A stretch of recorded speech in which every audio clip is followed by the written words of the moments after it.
Bonjour à tous. De tout cœur ce matin avec la Russie, d'abord pour avoir été atterré hier soir en voyant toutes ces images. On avait honte du manque d'empathie des chaînes d'infos françaises envers le peuple russe. Les chaînes d'infos qui évoquaient même un temps une possible action des services secrets russes contre son peuple. En matière de désinformation, vraiment, on en tient une couche, comme aurait dit ma grand-mère. Mais la véritable question de cette minute, c'est la suivante. Qui est derrière cette armée de l'ombre? Qui massacre des innocents dans des lieux de culture et des lieux festifs?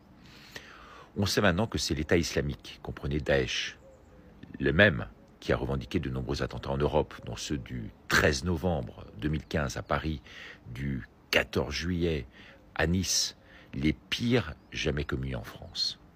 Qui sont leurs soutiens? Il faut savoir que le 7 mars, donc il y a peu de temps, l'ambassade américaine avait appelé ses citoyens à ne pas se rendre dans les salles de concert à Moscou. Ensuite, les Britanniques et d'autres ont fait quasi de même. Cela signifie que leurs services de renseignement avaient bien intercepté certaines négociations. Ils avaient donc toutes les informations.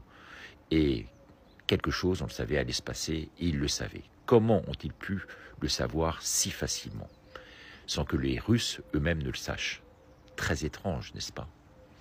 2. Daesh n'a rien d'arabe, ni de musulman, pas d'amalgame possible.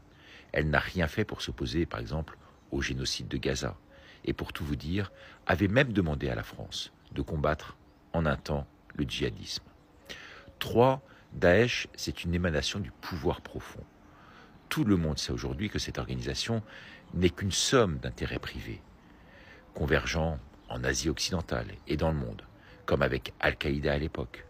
En 30 ans, le loup Daesh n'a jamais été totalement solitaire. Il y a toujours eu derrière un donneur d'ordre. L'idée, c'est de diviser en espèces Poutine, de ce monde arabe, duquel il s'était, pour l'Occident en tous les cas, si dangereusement rapproché ces dernières semaines. Alors en conclusion, qui sont les vrais commanditaires derrière? Qui les finance? Eh bien les mêmes qui